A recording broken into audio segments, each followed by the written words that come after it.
The world's first postage stamp was introduced in England in 1840 as part of a major reform of the postal system. Until then, the letter recipient had to pay the postage. This first stamp was called the penny black because it cost 1 penny and featured Queen Victoria's profile on a black background.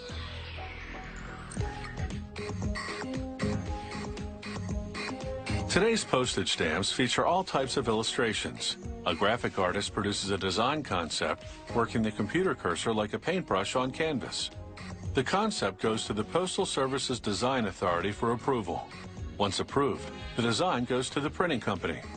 The printer produces one type of stamp using 2 different types of printing presses, one of which requires an engraved printing plate. The company's master engraver draws his artistic interpretation of the concept, using photographs of real subjects for inspiration. Then he paints his drawing in watercolors. The shading is key because it indicates where the engraving will have depth. This helps him envision the end product. Once he's happy with the result, he scans the image into a computer and shrinks the digitized image to the actual stamp size.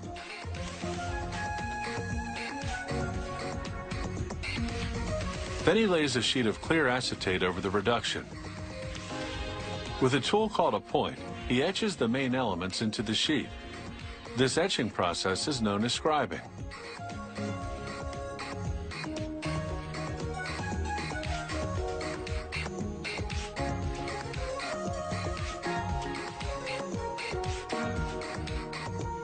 Now he tapes the scribed sheet onto a piece of soft steel. He lifts the sheet and coats the metal surface with beeswax.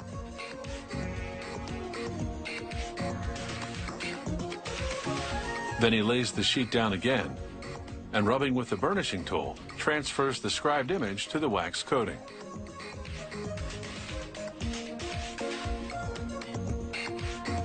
Now, under a microscope that magnifies the image 7 times, he etches the design using what's called a pointing in tool.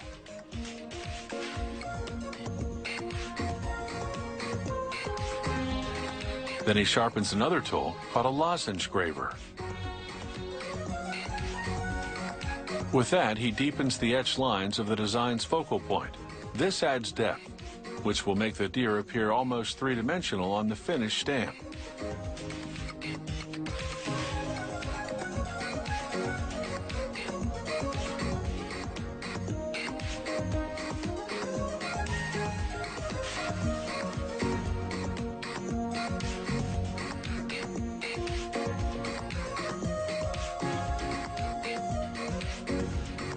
Once complete, the engraving will be copied multiple times onto a plastic master plate. Workers coat the plastic with silver so that it will conduct electricity, then submerge it into a bath containing baskets of nickel. They run an electrical current in both the bath and plate. This dissolves the nickel and draws it onto the plate in a thorough and even coat. With the nipping tool, workers remove the excess nickel along the perimeter, then extract their nickel printing plate. Then they plate the nickel plate in chrome. Now it's ready to go onto the intaglio printing press, a specialized machine used to print only select elements on certain types of stamps. We will explain why later. This machine, meanwhile, produces the templates for carving what are called shablons, the rollers on the intaglio press that transfer ink to the printing plates. Here the machine traces a pattern for one of the stamp's intaglio elements, guiding a router on the other end to reproduce it in half the size in thick plastic.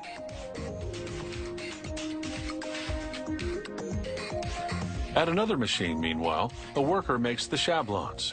He takes several ingredients. What they are is a closely guarded company secret, and pours them into a roller forming machine. The mix heats to about 350 degrees Fahrenheit, and over about an hour and a half, it thickens and hardens. Now, an automated router machine with multiple heads goes to work. Following the plastic template, the heads carve away at the rubber, leaving behind a raised design in the shape of the elements the intaglio press will print.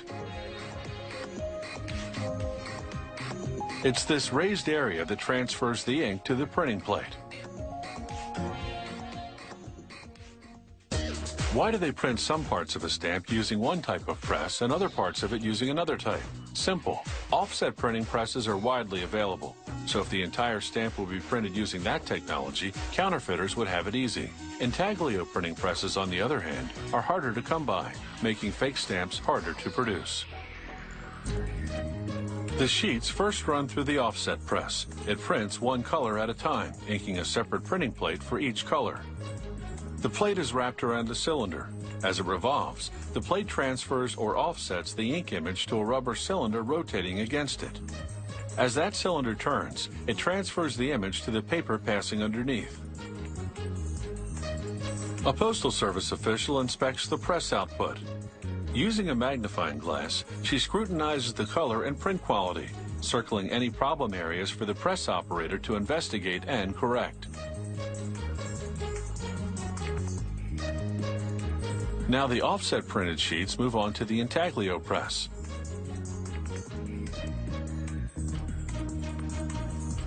The intaglio Shablon rollers spread ink over the printing plate the factory produced from the engraving.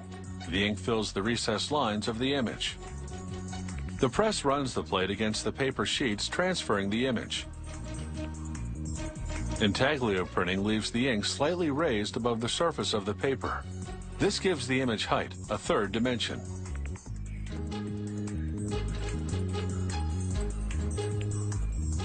Once again, the inspector checks the result. It's up to the press operator to correct any error. The cause can be as complicated as a printing plate problem or as simple as a speck of dirt in the machine. The printing now done, a worker loads the stamp sheets into a computer-guided perforating machine. Grippers pull the sheets forward one section at a time.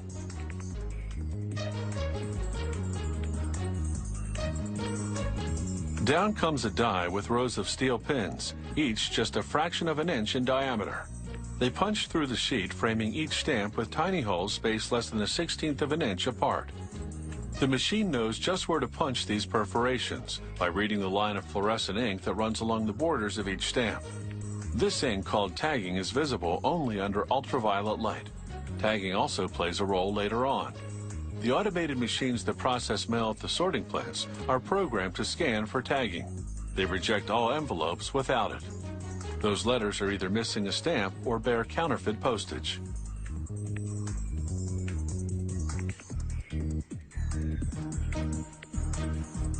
After stacking the perforated sheets, workers trim them down to the finished size, usually sheets of 10 called panes.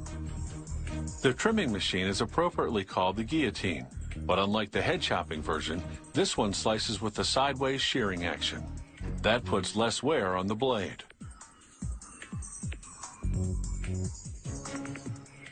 The machine holds the stack in place with more than 8,800 pounds of pressure so that it doesn't budge under the weight of the blade.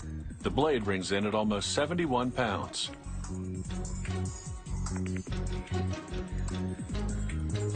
Now it's time to group the panes into manageable size packs for post offices and other stamp retailers. This machine is called a vacuumatic counter because it uses suction to draw the panes across a paddle wheel which counts them.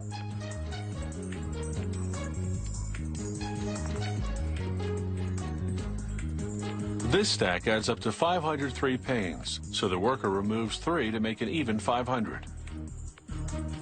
The counter inserts a tab between every 50. Some stamps go through what's called bursting, the process of manually separating pairs of stamps for different post office product lines such as gift sets. Some burst stamps go into first day cover envelopes, one popular collector's item.